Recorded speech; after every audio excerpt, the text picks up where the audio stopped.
Hello everyone, আমি অপর্ণা নিয়ে চলে আসলাম আমার ডেইলি ব্লগ ভিডিও। সকাল সকাল বসে পড়েছি ইস্যুর গিফট খুলতে। সকাল সকালই ঘুম থেকে উঠে আমাদের ইস্যু সোনা পেয়ে গেছে ওর পাপার থেকে একটা গিফট। পেয়েছিল বোতল। ওর বোতল তো অনেকগুলোই আছে, কিন্তু ওই হাতে ধরা বোতল কমই আছে। সেই জন্য একটা বাবা বোতল এনে দিয়েছিল। ও তো প্রচণ্ড খুশি পেয়েছে। বোতলের থেকে ও বলে কি গিফট, এটাকেও গিফট বলেই জানে যে ও গিফট পাওয়া হয়েছে, তাই গিফট। সকাল সকাল বেরিয়ে পড়েছিলাম কিছু কাজের জন্য। গেছিলাম ব্যাংকে। জানো তো আমার বাইরে বেরোতে সেরকম একটা ভালো লাগে না এই গরমে। প্রচণ্ড গরম, এত পরিমাণে রাস্তায় যে আমার গা হাত পা যেন জ্বালা করে রাস্তায় বেরোলে। সারাদিন বাড়ি থাকি আর সপ্তাহে যদি একদিন রাস্তায় বেরোই না, মানে গরমে আনচান আনচান করে। তার মধ্যেই যেতে গিয়ে দেখছি রাস্তায় হচ্ছে ঝামেলা। কি জানি কিসের ঝামেলা হচ্ছিল। তো আমি এবার ওখানে দাঁড়িয়ে দেখছিলাম, কারণ আমাদের রিস্কাওয়ালাটাও দাঁড়িয়ে গেছিলো। দেখো কত সুন্দর একটা নার্সারি। ফেরার পথে এই নার্সারিতে যাব কিছু জিনিস কিনতে। যাচ্ছিলাম হলো ব্যাংকে এই কারণেই, আমার এটিএম কার্ডটা ল্যাপস হয়ে গেছে। আগের বছর ল্যাপস হয়েছে। ভাবো, আগের বছর ল্যাপস হয়েছে, আমি এখনও টাইমই পাইনি। তাই জন্য গেলাম একটা এটিএম কার্ড অ্যাপ্লাই করতে, আর নিজে একটা হ্যান্ড টু হ্যান্ড এটিএম কার্ডও নিয়ে নিলাম। এই এটিএম কার্ডগুলোতে নাম থাকে না, তো নিয়েছিলাম। তারপরে চলে আসলাম নার্সারিতে কিছু পছন্দের ফুল কিনতে।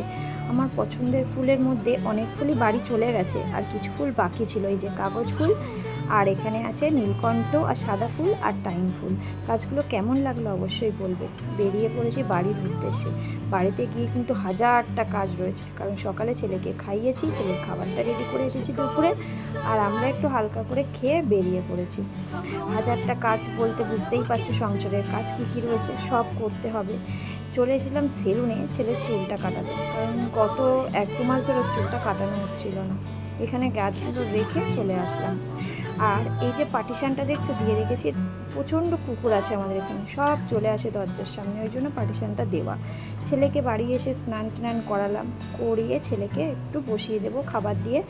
ঘরের কাজগুলো, বাদবাকি কাজগুলো সেরে নেবো, যেমন ঘর মোছা এইগুলো ছেড়ে তারপরে ছেলেকে খাইয়ে ঘুম পাড়িয়ে দেবো। বিকেল না হতে হতেই চটপটি বানানো শুরু। আলু কটলি বানানো হবে, বুঝেছো? যার জন্য ছোলা বুট সিদ্ধ করে নেওয়া হয়েছে। এই যে মাখাচ্ছে হলে আমার দাদা, ও এসব দিক থেকে প্রচুর স্মার্ট, প্রচণ্ড ভালো পারে এগুলো। সবাই মিলে আমরা খেয়ে নেবো এইগুলো। তারপরে আবার আর একটা আইটেম আছে, যাবো আস্তে আস্তে যাব, একটু ধৈর্য সহকারে সবাই দেখো, খুব ভালো লাগবে। চটপটিটা খাচ্ছি আর বাইরের ওয়েদারটা উপভোগ করছি। সেদিনকে হালকা হালকা বৃষ্টিও পড়েছিল, 2-1 ফোঁটা। তাই জন্য একটু বাইরের ওয়েদারটায় বাইরে এসে বসেছি, একটু ঠান্ডা ঠান্ডা আছে বলে। আর এই যে চটপটি কাটি ফুটিয়ে খেতে কি মজা, তাই না? ছোটোবেলায় অনেক খেয়েছি এরকম, যখন প্রাইমারি স্কুলে যেতাম। সেই দিনগুলোর কথা মনে পড়লে কত কিছুই যা মনে হয়, মিস করেছি। মনে হয় জানি সেই দিনগুলোতে ফিরে যাই, তাই না? এই দেখো, কথা বলতে বলতে অনেক কাজই হয়ে গেল, চা খাওয়া দাওয়াও হয়ে গেল। এখানে রাতের রান্নায় চলে আসলাম। রাতের রান্নায় রয়েছে হলো এখানে চিংড়ি মাছ, এখানে আছে হলো মোরলা মাছ। এসব আমরা কাটতে কুটতে পারি না, এসবের দায়িত্ব আমার বাবা খুব ভালো পারে, কিন্তু বাবা করতে চায় না, এখন একটু বয়স হচ্ছে তো এইসব আর করতে চায় না, কিন্তু করতে তো আমার বাবাকেই হবে। তারপরে কি মাছ ভাজা বসিয়ে দিলাম। আজকে রাতের আইটেমে রয়েছে হলো ভিন্ডি ভাজা, মোরলা মাছের ঝাল, আর পাঁচমিশালি সবজি চিংড়ি মাছ দিয়ে।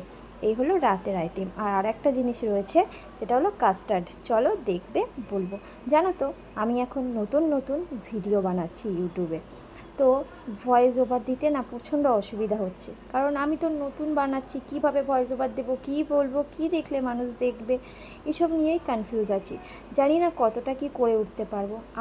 আমার বাড়িতে বা আমার ফ্যামিলিতে কেউ এই প্রফেশনে নেই যে তারা শিখিয়ে দেবে, বুঝিয়ে দেবে। বাড়ির লোক তো একটু শিখিয়ে বুঝিয়ে দেয়, বাট আমার প্রফেশনে তো সেরকম কেউ নেই যে শিখিয়ে বুঝিয়ে দেবে। জানো তো, এই যে চিংড়ি মাছটা ভেজে এই সবজিগুলো ফোড়ন দেওয়ার কথা ছিল, কিন্তু আমি চিংড়ি মাছটা ভাজতেই ভুলে গেছিলাম। তাই জন্য অন্য আরেকটা কড়াইতে ভেজে ওর মধ্যে ঢেলে দিলাম।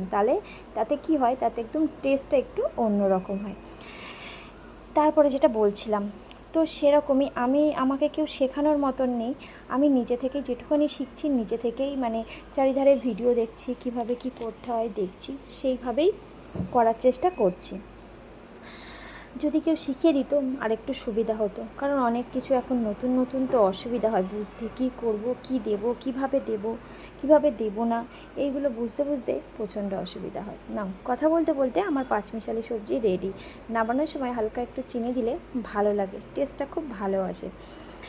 তো যথারীতি আমার তরকারি তো রেডি। এদিকে আমি ভেন্ডি ভাজাটাও বসিয়ে দিয়েছি। ভেন্ডিটা না আগে ভালো করে ভেজে নিতে হয়। ভেজে নিলে কি হয়, ভেন্ডিটা আস্তে আস্তেই থাকে, সিদ্ধ হয়ে যায় কিন্তু আস্তে আস্তে থাকে, দেখতে ভালো লাগে। নুন হলুদটা পরে দিলে ভেন্ডিটা পুরো ভালো থাকে, ওই জন্য আগে পুরো ভেন্ডিটাকে ভেজে নেব, নিয়ে তারপর নুন হলুদটা অ্যাড করব। এখন বসিয়ে দিলাম মোরলা মাছের ঝাল। মোরলা মাছের ঝালটা করব হলো পেঁয়াজ, কাঁচা লঙ্কা আর টমেটো দিয়ে, আর কিছু না, শুধু নর্মাল মশলা যেগুলো দেয় সেই সব মশলা দিয়ে এটাকে কষিয়ে ওর মধ্যে জল ঢেলে মাছগুলোকে দিয়ে ভালো করে সিদ্ধ করে কামাখা করব। আমি জানো তো ছোটোখাটো মাছের মধ্যে মোরলা মাছ, চিংড়ি মাছ, পার্শে, বাটা এগুলো খাই। তার মধ্যে আবার আছে হলো ট্যাংরা, এগুলোও খাই। কিন্তু ওই তোমার বড় বড় মাছের মধ্যে রুই, কাতলা এগুলো খেতে ভালো লাগে, ইলিশ এগুলো খেতে ভালো লাগে। কিন্তু আবার এক একটা মাছ আছে ল্যাটা, শিঙি, এইসব মাছ কিন্তু আমি খেতে ভালোবাসি না একদম। নাও, আমার মোরলা মাছের ঝাল রেডি। প্রস্তুতি চলছে এখন কাস্টার্ডের।